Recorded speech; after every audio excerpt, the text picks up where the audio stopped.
harte welkom bij deze aflevering van de Foundation for Life podcast. De afgelopen 13 afleveringen heb ik besteed aan het onderwerp eindtijd. Een belangrijk onderwerp wat mij betreft, omdat de manier waarop je denkt over het einde, dat beïnvloedt namelijk hoe je leeft in de tussentijd. Hoe je leeft in de tijd naar dat einde toe, wat dat ook mag zijn. Tijdens de voorbereidingen voor die serie heb ik me opnieuw verdiept in het thema eindtijd en de verschillende visies die er zijn. En ik werd op een gegeven moment getriggerd door het gebruik van een bepaalde Bijbeltekst. Het zette me aan het denken over het gebruik van de Bijbel en hoe de Bijbel soms gezien wordt. De interpretatie en het gebruik van die specifieke Bijbeltekst gaf me de indruk dat de Bijbel als een soort schatkaart werd gezien. Het idee dat de Bijbel een soort gecodeerd mysterie is dat ontrafeld moet worden. Een beetje zoals een Da Vinci Code, waar je met een speciale sleutel verborgen voorspellingen of geheime kennis uit moet puzzelen. Een boek met verborgen inzichten, waarheden en informatie over de toekomst. En het is dan aan ons om de code te kraken en hier ons voordeel mee te doen. Het ligt een beetje in het lijn met het vroege gnosticisme. Een stroming die beweerde dat je speciale kennis, gnosis, nodig had om gered te worden. Nou, misschien klinkt het wat zwaar en abstract op deze manier. Laat me je meenemen naar de tekst waar ik op doelde. 2 Petrus 3 vers 8. Maar laat vooral dit u niet ontgaan, geliefden, dat 1 dag bij de Here is als 1000 jaar en 1000 jaar als 1 dag. Nou, op basis van deze tekst, en ik zal dat zo uitleggen, geloven mensen dat we in de laatste dag leven. De eindtijd, de laatste periode van de aarde zoals we die kennen. Op basis van de genoemde tekst wordt er uitgegaan van een 7000-jarige geschiedenis. Een levensduur van de aarde van 7000 jaar. En de manier van denken erachter maakt de Bijbel voor mij tot een soort wiskundig puzzelboek. Mensen die deze conclusie trekken, combineren meestal de volgende teksten en concepten. Allereerst heb je daar de tekst uit 2 Petrus 3 vers 8. 1 dag is bij de Heer als 1000 jaar en 1000 jaar is als 1 dag. Dit wordt niet gelezen als een metafoor voor Gods tijdloosheid, maar als een exacte rekeneenheid of een sleutel om de profetische kalender te ontsluiten. En nu heb je die sleutel en die kun je dan verbinden aan Genesis 1. En we zien dan de scheppingsweek als een soort blauwdruk. Men kijkt naar de 6 dagen van de schepping en de 7e dag, dat was de rustdag of de Sabbat. De scheppingsweek wordt dan gezien als een profetisch model voor de hele menselijke geschiedenis.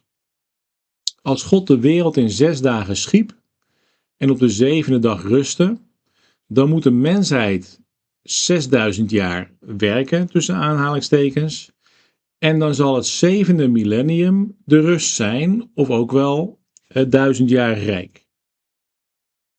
Vervolgens wordt er dan ook gekeken naar de geslachtsregisters. En men telt de jaren in de geslachtsregisters van de Bijbel op. En dan zien we het volgende. Van Adam tot Abraham is 2000 jaar. Dat is dus 2 dagen. Als een dag als 1000 jaar is, hebben we het over 2 dagen. Van Abraham tot Jezus is opnieuw 2000 jaar. Opnieuw 2 dagen. Van Jezus tot nu is ook 2000 jaar. Is ook 2 dagen. De conclusie is dan dat we zijn nu aan het einde van de 6e dag. 6000 jaar is voorbij gegaan. De volgende stap is de 7e dag, de grote Sabbat of de terugkeer van Christus. Dan bestaat er ook nog iets als de 3e dag symboliek. Dat wordt gekoppeld aan teksten als Hosea 6 vers 2. Daar staat: na 2 dagen zal hij ons levend maken en op de 3e dag zal hij ons doen opstaan. Nou, omdat het nu ongeveer 2000 jaar, dus 2 dagen in deze berekening, na Jezus' opstanding is, geloven zij dat we aan het begin staan van de derde dag sinds Christus, wat de tijd van de opstanding en herstel zou zijn. Naast de teksten die we al besproken hebben, zien aanhangers van de 7000-jarige blauwdruk soms verborgen aanwijzingen in gelijkenissen. En ik zal daar nog wat voorbeelden van geven.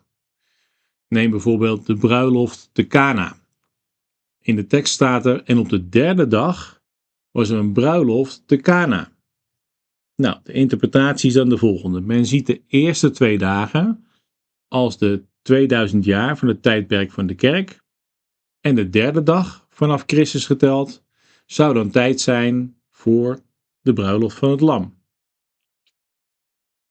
Een andere gelijkenis, de barmhartige Samaritaan.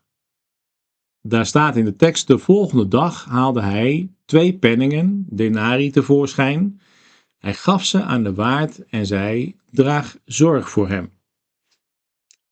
Een denari was het dagloon voor 1 dag werk.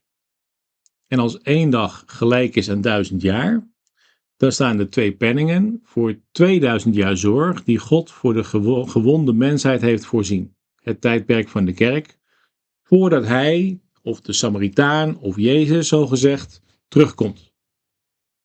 Nou, wat mij betreft was deze gelijkenis bedoeld om te laten zien wie onze naaste is en hoe je handen en voeten geeft aan de wet van Christus. Hou van mensen zoals ik dat heb gedaan. De gelijkenis was er niet om de datum van de wederkomst cryptisch te verstoppen in de betaling aan de herbergier. Een andere gelijkenis, of gebeurtenis, de berg van de verheerlijking, Mattheüs 17. Daar staat in de tekst: en na 6 dagen nam Jezus Petrus, Jacobus en Johannes zijn broeder mee en bracht hen op een hoge berg. De interpretatie is dan als volgt. Men koppelt de 6 dagen aan de 6000 jaar van de menselijke geschiedenis. En pas na die 6000 jaar wordt de heerlijkheid van Jezus volledig zichtbaar voor de hele wereld op de hoge berg, het koninkrijk van God.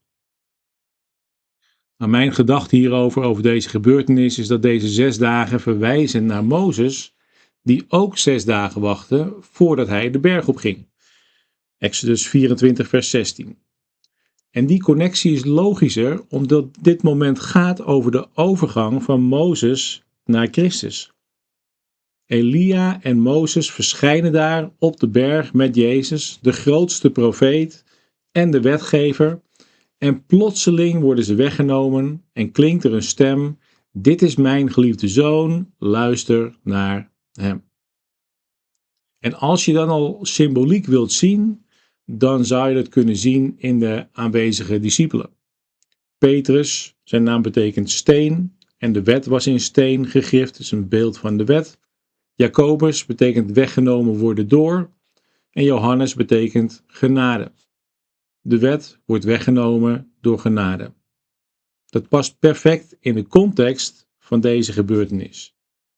En ik hou van symboliek, ik hou van dit soort allegorieën, maar je kunt het niet als fundament gebruiken voor theologie en je kunt het zeker niet gebruiken als sleutel of rekenmethode om het einde van de wereld of de wederkomst van Jezus te voorspellen.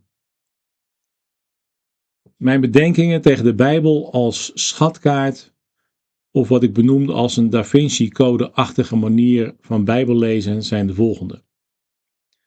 Het trekt je vaak in de richting van openbaring over de toekomst. Wanneer vergaat de wereld? Op wie is de antichrist? En het risico is dat het een honger opwekt naar openbaring, verborgen informatie, in plaats van dat iemand wordt getransformeerd door de wijsheid die in het boek staat. De focus verschuift. En ik zou willen zeggen, de Bijbel is geen verzameling van feiten met verborgen informatie, maar een uitnodiging tot transformatie. Stel nou dat je de code kraakt, maar je verandert niet in een liefdevolle mens. Dan heb je de tekst niet begrepen en heb je het hele punt gemist. En denk hier eens over na. Als God zijn belangrijkste boodschappen zou verstoppen in complexe codes die pas 2000 jaar later ontdekt worden, wat zegt dat dan over God? Het suggereert een God die spelletjes speelt met de mensheid, terwijl de generaties voor ons de echte boodschap dan blijkbaar gemist hebben. En dat terwijl Jezus zei: ik prijs u, Vader, dat u deze dingen voor wijzen en verstandigen hebt verborgen, maar ze aan eenvoudigen hebt geopenbaard. Ik denk dat de waarheid van de Bijbel vaak pijnlijk eenvoudig is. Niet ingewikkeld en verborgen. Jezus was dé openbaring die God wilde geven. Alles wijst naar hem. Hij is de exacte representatie van wie God is. Jezus is datgene wat God wilde vertellen aan de mensheid. En die boodschap is open en bloot. Het is zichtbaar, openbaar en alles behalve verborgen. De manier van uitleggen van deze Bijbeltekst uit het boek van Petrus is voor mij een mooi voorbeeld van eisegese versus exegese. Je leest je eigen ideeën in de tekst. Eisegese. In plaats van de bedoeling en de kern uit de tekst te halen. Exegese. En als je in dit geval eenmaal de sleutel van 1000 jaar hebt, dan zie je opeens overal het getal 2, 3, of 6 of 7 en ga je allerlei patronen zien die er niet zijn. Je legt ze in de tekst.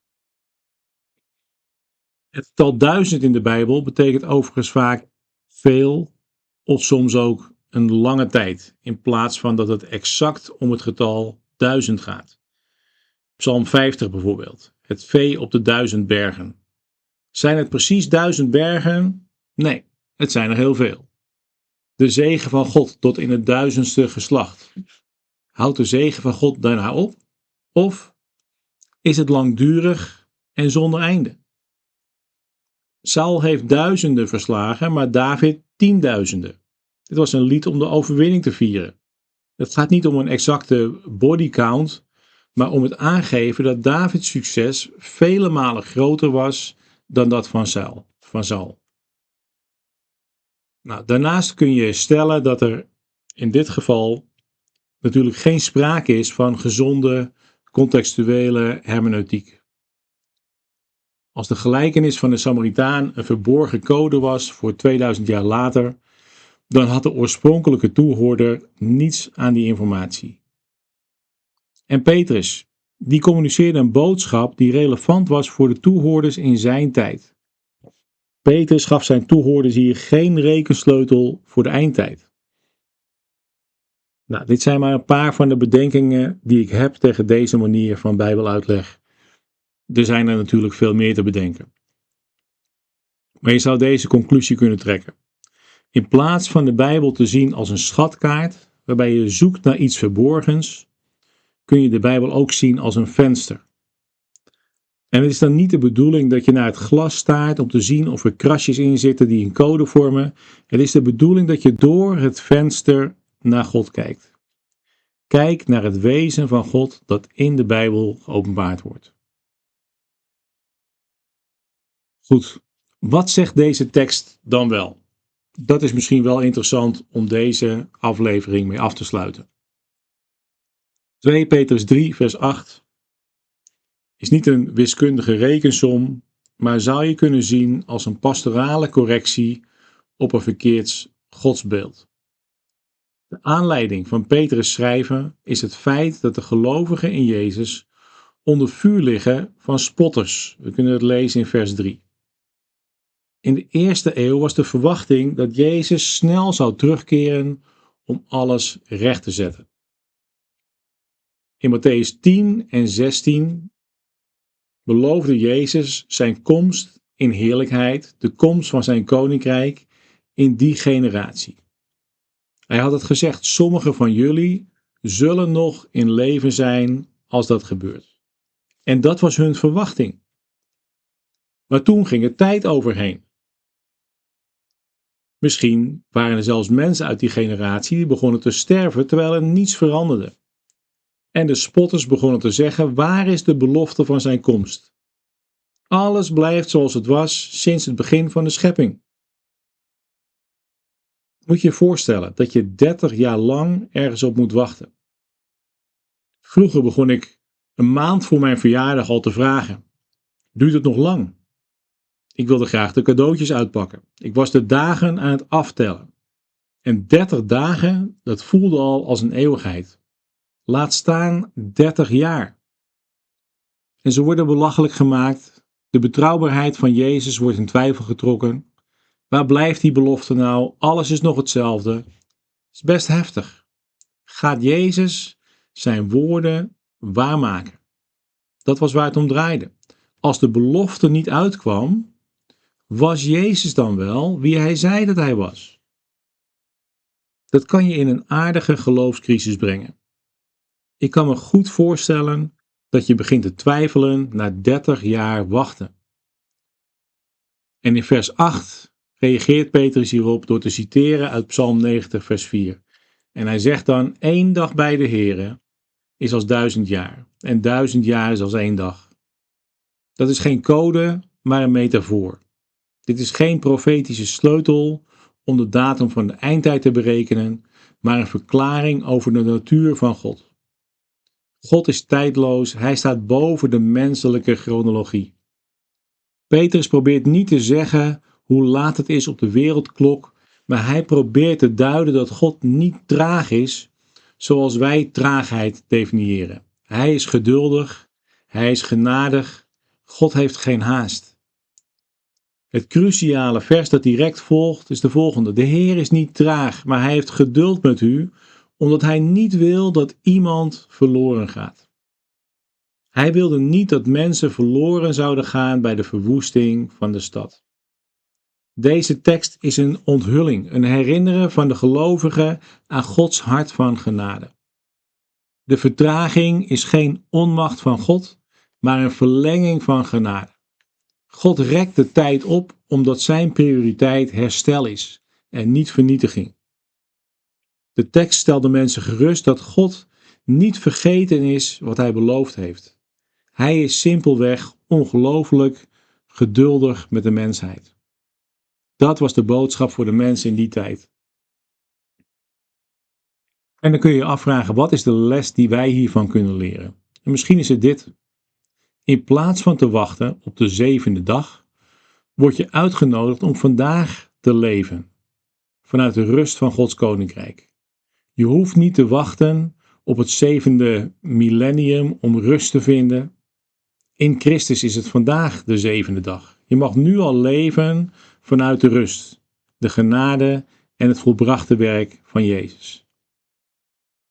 En als je hier nog een andere praktische toepassing uit wilt halen, dan zou het deze kunnen zijn. We zijn geroepen om gelijkvormig te worden aan God, zijn karakter te weerspiegelen en we mogen gaan in de voetsporen van Jezus. En als God genadig is, geduldig en geen haast heeft, hoe zou dat zich dan kunnen vertalen naar jouw leven? Dat is een goede vraag om eens rustig over na te denken. Ik hou het hierbij voor nu. Bedankt voor het luisteren en tot de volgende aflevering. Je luisterde naar een aflevering van de Foundation for Life podcast. Via onze website zijn er verschillende mogelijkheden om toegang te krijgen tot meer onderwijs. Zoals onze e-courses, de verschillende boeken die we hebben uitgegeven. En via ons YouTube kanaal zijn al onze conferenties terug te kijken. Als je ons wilt ondersteunen, dan kan dit door deze podcast te delen of te liken, of door middel van een gift via onze website www.foundationforlife.nl.